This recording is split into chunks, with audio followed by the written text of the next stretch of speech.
오늘 나눌 성경 말씀은 역대하 34장 14절에서 33절입니다. 구약 성경 705쪽입니다. 역대하 34장 14절에서 33절입니다. 한 절씩 교독하시고 마지막 33절은 함께 읽으시겠습니다. 우리가 여호와의 전에 헌금한 돈을 꺼낼 때에 제사장 hil기야가 모세가 전한 여호와의 율법책을 발견하고 hil기야가 서기관 사반에게 말하여 이르되 내가 여호와의 전에서 율법책을 발견하였노라 하고 hil기야가 그 책을 사반에게 주매 사반이 책을 가지고 왕에게 나아가서 복명하여 이르되 왕께서 종들에게 명령하신 것을 종들이 다 준행하였나이다.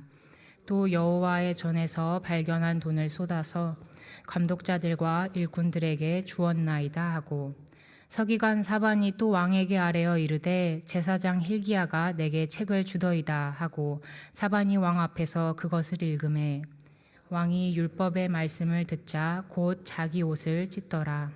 왕이 hil기야와 사반의 아들 아히감과 미가의 아들 압돈과 서기관 사반과 왕의 시종 아사야에게 명령하여 이르되 너희는 가서 나와 및 이스라엘과 유다의 남은 자들을 위하여 이 발견한 책의 말씀에 대하여 여호와께 물으라. 우리 조상들이 여호와의 말씀을 지키지 아니하고 이 책에 기록된 모든 것을 준행하지 아니하였으므로 여호와께서 우리에게 쏟으신 진노가 크도다 하니라. 이에 hil기야와 왕이 보낸 사람들이 여선지자 훌다에게로 나아가니 그는 하스라의 손자 도각의 아들로서 예복을 관리하는 살룸의 아내라. 예루살렘 둘째 구역에 살았더라. 그들이 그에게 이 뜻을 전하매 훌다가 그들에게 이르되 이스라엘의 하나님 여호와께서 이같이 말씀하시기를 너희는 너희를 내게 보낸 사람에게 말하라 하시니라. 여호와께서 이같이 말씀하시기를 내가 이곳과 그 주민에게 재앙을 내리되 곧 유다 왕 앞에서 읽은 책에 기록된 모든 저주대로 하리니 이는 이 백성들이 나를 버리고 다른 신들에게 분향하며 그의 손의 모든 행위로 나의 노여움을 샀음이라. 그러므로 나의 노여움을 이곳에 쏟음에 거치지 아니하리라 하라 하셨느니라. 너희를 보내어 여호와께 묻게 한 유다 왕에게는 너희가 이렇게 전하라. 이스라엘의 하나님 여호와께서 이같이 말씀하시기를 내가 들은 말을 의논하건대 내가 이곳과 그 주민을 가리켜 말한 것을 내가 듣고 마음이 연약하여 하나님 앞 곧 내 앞에서 겸손하여 옷을 찢고 통곡하였으므로 나도 내 말을 들었노라. 여호와가 말하였느니라. 그러므로 내가 네게 너의 조상들에게 돌아가서 평안히 묘실로 들어가게 하리니 내가 이곳과 그 주민에게 내리는 모든 재앙을 네가 눈으로 보지 못하리라 하셨느니라. 이에 사신들이 왕에게 복명하니라. 왕이 사람을 보내어 유다와 예루살렘의 모든 장로를 불러 모으고 여호와의 전에 올라가매 유다 모든 사람과 예루살렘 주민들과 제사장들과 레위 사람들과 모든 백성이 노소를 막론하고 다 함께 한지라. 왕이 여호와의 전 안에서 발견한 언약책의 모든 말씀을 읽어 무리의 귀에 들려주고 왕이 자기 처소에 서서 여호와 앞에서 언약을 세우되 마음을 다하고 목숨을 다하여 여호와를 순종하고 그의 계명과 법도와 율례를 지켜 이 책에 기록된 언약의 말씀을 이루리라 하고 예루살렘과 베냐민에 있는 자들이 다 여기에 참여하게 하매 예루살렘 주민이 하나님 곧 그의 조상들의 하나님의 언약을 따르니라. 이와 같이 요시야가 이스라엘 자손에게 속한 모든 땅에서 가증한 것들을 다 제거하여 버리고 이스라엘의 모든 사람은 그들의 하나님 여호와를 섬기게 하였으므로 요시야가 사는 날에 백성이 그들의 조상들의 하나님 여호와께 복종하고 떠나지 아니하였더라. 아멘. 유다 20명의 왕 중에 긍정적인 평가를 받은 왕은 히스기야와 요시야 두 사람입니다. 특히 어제부터 살펴본 요시야는 하나님께 최고의 찬사를 받았습니다. 열왕기에서는 그를 가리켜 모세의 모든 율법을 따라 여호와께로 돌이킨 왕은 요시야 전에도 없었고 후에도 그와 같은 자가 없었더라며 그를 전무후무한 왕으로 극찬하고 있습니다. 또한 역대기에서는 여호와 보시기에 정직하게 행하여 그의 조상 다윗의 길로 걸으며 좌우로 치우치지 아니하였다고 좋은 평가를 합니다. 유다 역사상 전방위적으로 그리고 그의 인생 평생에 걸쳐 개혁을 시도했던 왕이기 때문입니다. 요시야는 6년 동안 유다와 이스라엘 전역에 우상과 산당을 청결하고 예루살렘으로 돌아왔습니다. 즉위한 지 18년째 되던 해, 곧 그의 나이 26일 때입니다. 그는 개혁을 멈추지 않고 낡은 성전에 관심을 갖습니다. 그동안 성전은 아하스에 의해 폐쇄되었고 히스기야에 의해 정화되었으며 므낫세에 의해 더럽혀졌다가 다시 개방되었고 암몬에 의해 방치되었습니다. 그는 성전을 보수하기 위해 건축위원을 임명합니다. 그런데 공사 중에 뜻밖의 물건이 발견됩니다. 헌금통을 꺼내어 보는데 거기에서 모세의 율법책을 발견하게 된 것입니다. 아수르의 침략으로부터 보호하기 위해 고의적으로 숨긴 것인지 또 유다의 악한 왕들로 인해 뒷전이 되어버린 것인지는 알 수 없지만 세월에 묻혀있던 율법책을 발견하게 됩니다. hil기야 제사장은 현장의 지휘관이자 감독관인 서기관 사반에게 그 책을 넘겨주었고 사반은 왕에게 가서 상황과 함께 율법책에 대해 상세히 보고합니다. 요시야는 사반이 읽어주는 책의 내용을 듣자 세 단계로 반응합니다. 말씀을 대하는 그의 반응을 통해 참된 회개와 회복의 과정을 함께 살펴보겠습니다. 첫 번째 반응입니다. 19절입니다. 왕이 율법의 말씀을 듣자 곧 자기 옷을 찢더라. 겉옷을 찢는다는 건 걷잡을 수 없는 감정의 표현입니다. 특히나 고통과 슬픔, 놀람, 분노와 같이 격한 감정이 마음에 휘몰아쳤다는 것을 의미합니다. 요시야는 가슴이 아프고 마음이 찢기듯 고통스러웠습니다. 그는 말씀을 귀로만 들은 게 아니고 마음으로 중심으로 들었기 때문입니다.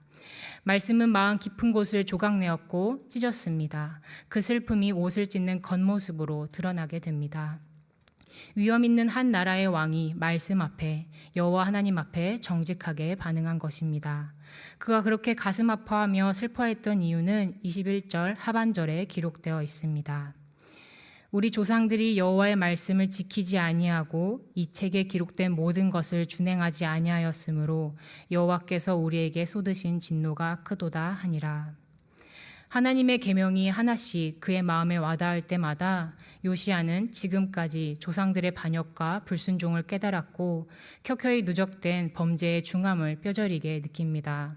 그리고 그로 인한 하나님의 심판이 불가피하고 필연적임을 깨닫게 된 것입니다. 하나님의 진노가 거세고 이스라엘을 오래 참고 계셨다는 것을 알고 그는 두려움에 휩싸입니다. 그래서 그는 스스로 겸비하고 겸손하게 자신을 돌아봅니다. 이어서 요시야는 회개의 다음 단계로 넘어갑니다. 그는 슬픔, 비통함, 안타까움의 감정을 느끼는 데서 그치지 않습니다. 단연 국가적인 위기를 당면했지만 그는 한 나라의 왕으로서 슬픔에 주저하지 않고 그의 소임을 다합니다. 그것은 바로 구체적으로 어떤 일이 일어날지 하나님께 묻는 것이었습니다. 하나님을 찾고 하나님께 문의하며 하나님과 상의합니다. 그는 한 나라의 왕으로서 자기의 위치에서 할 수 있는 것은 이스라엘의 진정한 왕이신 주님께 묻는 것이라 생각했습니다. 이스라엘을 동반자 삼아주신 하나님을 인정하고 유다의 참 주인이신 하나님을 존중한 것입니다. 이어서 21절입니다. 너희는 가서 나와 및 이스라엘과 유다의 남은 자들을 위하여 이 발견한 책의 말씀에 대하여 여호와께 물으라. 요시야는 고위 관료들과 hil기야 제사장을 훌다라는 선지자에게로 파견합니다. 당시 예레미야나 스바냐도 활동하고 있었지만 굳이 훌다를 찾아간 이유는 기록되어 있지 않기에 그 이유를 알 수 없습니다. 하지만 요시야는 절실함으로 하나님의 뜻을 묻기 위해 주요 관리들에게 지시하였고 긴급하고 중요했기에 하나님의 뜻을 구한 것임을 확실합니다. 훌다는 대신들에게 듣기 좋은 소식만 들려주지 않았습니다. 그녀는 율법책에 기록된 대로 하나님께서는 재앙을 내리고 불순종한 결과대로 저주를 내릴 거라 알려줍니다. 지난 수백 년 동안 반복한 민족의 죄로 하나님의 진노가 가까이 와 있다고 말입니다. 그러나 그녀는 덧붙여 말합니다. 요시야가 편안히 조상의 묘에 묻힌 다음에야 그 심판을 시작하겠다는 하나님의 약속입니다. 하나님께서 요시야에게 개인적으로 위로와 평안을 허락하신 것입니다. 하나님께서는 말씀에 정직하게 반응하며 괴로워하던 요시야를 보셨습니다. 감정적인 괴로움과 함께 그의 개선할 의지도 보셨습니다. 그리고 무엇보다 하나님을 찾고 구하는 그의 중심을 보셨습니다. 요시야 한 사람의 믿음, 그 한 사람의 돌이킴을 보고 하나님은 심판을 잠시 보류하고 미루십니다. 요시야의 신실함 덕분에 유다에게 임한 심판은 뒤로 물러나게 됩니다. 주님이 심판하시는 날이 가까웠고 그 심판은 반드시 이루어질 것이었지만 하나님은 한 사람의 믿음을 보시고 국가적인 심판도 보류하는 은혜를 베푸십니다. 한 사람을 위하시는 하나님의 자비는 한 세대에게로, 한 나라에게로 확장되고 확대된 것입니다. 하나님은 심판하시나 구원하십니다. 하나님의 심판을 의식하며 마음을 유순하게 하고 그 뜻과 의지를 말씀 앞에 굽힌다면 하나님께서는 진노를 쏟기보다 자비를 우선 내려주십니다. 하나님은 자비가 풍성하며 노하기를 더디하시는 분이시기 때문입니다. 우리도 이러한 틀로 우리 하루를 바라봐야 할 것입니다. 주님의 심판이 가까이 있음에 마음을 낮추고 주님의 명령에 거스르는 행동이 있다면 멈추어야겠습니다. 그럴 때 주님의 자비가 주님의 진노보다 가깝다는 것을 실감하게 될 것이기 때문입니다. 요시야는 자기 시대에 보장된 평안에도 불구하고 그는 회개의 세 번째 단계로 나아갑니다. 그는 자기 영역 안에 있는 많은 사람들이 심판하나 자비를 베푸시는 주님의 틀로 합류하게 합니다. 29절에서 31절 말씀입니다. 왕이 사람을 보내어 유다와 예루살렘의 모든 장로를 불러 모으고 여호와의 전에 올라가매 유다 모든 사람과 예루살렘 주민들과 제사장들과 레위 사람들과 모든 백성이 노소를 막론하고 다 함께 앉으라. 왕이 여호와의 전안에서 발견한 언약책의 모든 말씀을 읽어 무리의 귀에 들려주고 왕이 자기 처소에 서서 여호와 앞에서 언약을 세우되 마음을 다하고 목숨을 다하여 여호와를 순종하고 그의 계명과 법도와 율례를 지켜 이 책에 기록된 언약의 말씀을 이루리라 하고 성전에는 노소를 막론하고 모든 백성이 모여들었습니다. 요시야는 자기가 그러했던 것처럼 이 율법책이 그들의 마음에 가닿기를 바라며 찬찬히 낭독을 시작합니다. 두렵고 떨리는 마음으로 한자 한자 읽어 내려갑니다. 그런 후에 그의 처소에 서서 먼저 하나님과의 언약을 세웁니다. 앞장서서 하나님께 충성을 맹세하며 백성들에게 본을 보입니다. 여호와 하나님을 뒤따라 걷기로 결심하며 국왕으로서 미칠 수 있는 범위 안에서 주님의 심판과 자비의 틀 안으로 사람들을 동참시킵니다. 그렇게 요시야를 뒤따르는 이들이 생겨납니다. 33절 말씀입니다. 이와 같이 요시야가 이스라엘 자손에게 속한 모든 땅에서 가증한 것들을 다 제거하여 버리고 이스라엘의 모든 사람으로 그들의 하나님 여호와를 섬기게 하였으므로 요시야가 사는 날에 백성이 그들의 조상들의 하나님 여호와께 복종하고 떠나지 아니하였더라. 요시야 한 사람은 모범과 본이 되었고 그 한 사람으로 인해 이스라엘의 모든 사람이 주님께 충성을 맹세합니다. 동반자의 관계를 회복한 것입니다.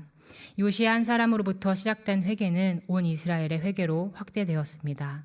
한 사람으로 인해 누리게 되는 은총과 자비는 많은 이들에게 주님의 진노보다 주님의 사랑이 가까이 있음을 실감하게 한 것입니다.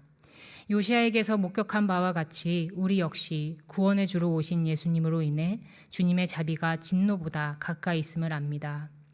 그렇기에 우리는 이 사랑을 힘입어서 더불어 심판주로 다시 오실 예수님을 늘 염두하며 주님께 충성하고 헌신할 수 있습니다. 예수님의 초림과 재림의 틀 안에서 우리는 거룩하고 흠이 없는 하루로 가꾸어갈 힘을 얻습니다. 나아가 주님과의 사랑의 맹세를 굳게 지키는 우리 한 사람을 통해 우리가 자리한 모든 곳에서 주님의 자비가 먼저 드리우게 될 것입니다. 주님 말씀에 정직하게 자기를 살피고 주님을 찾은 요시야 한 사람을 통해 온 유다의 국가적 재앙이 보류가 되었듯이 우리가 위치한 일터와 가정, 학교와 삶의 모든 자리가 우리 한 사람을 통해 주님의 진노보다 주님의 자비가 우선되기를 간절히 소망합니다. 함께 기도하시겠습니다.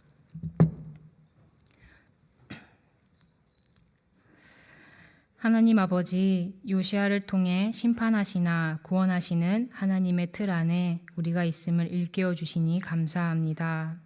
이미 우리에게 구원의 주로 찾아와 주신 예수님을 힘입게 하시고 심판의 주로 다시 오실 주님을 늘 생각하며 오늘 하루도 거룩하게 살아가게 하옵소서. 요시야 한 사람으로 인해 그가 속한 한 세대와 한 국가가 주님의 진노보다 주님의 사랑이 가까이 있음을 실감했습니다. 오늘도 우리를 보내신 일터와 가정, 학교에서 주님을 찾는 한 사람, 주님이 기뻐하시는 한 사람이 되게 하시고 우리 한 사람을 통해 사회 곳곳에 주님의 사랑을 전하게 하옵소서. 예수님의 이름으로 기도드립니다. 침묵으로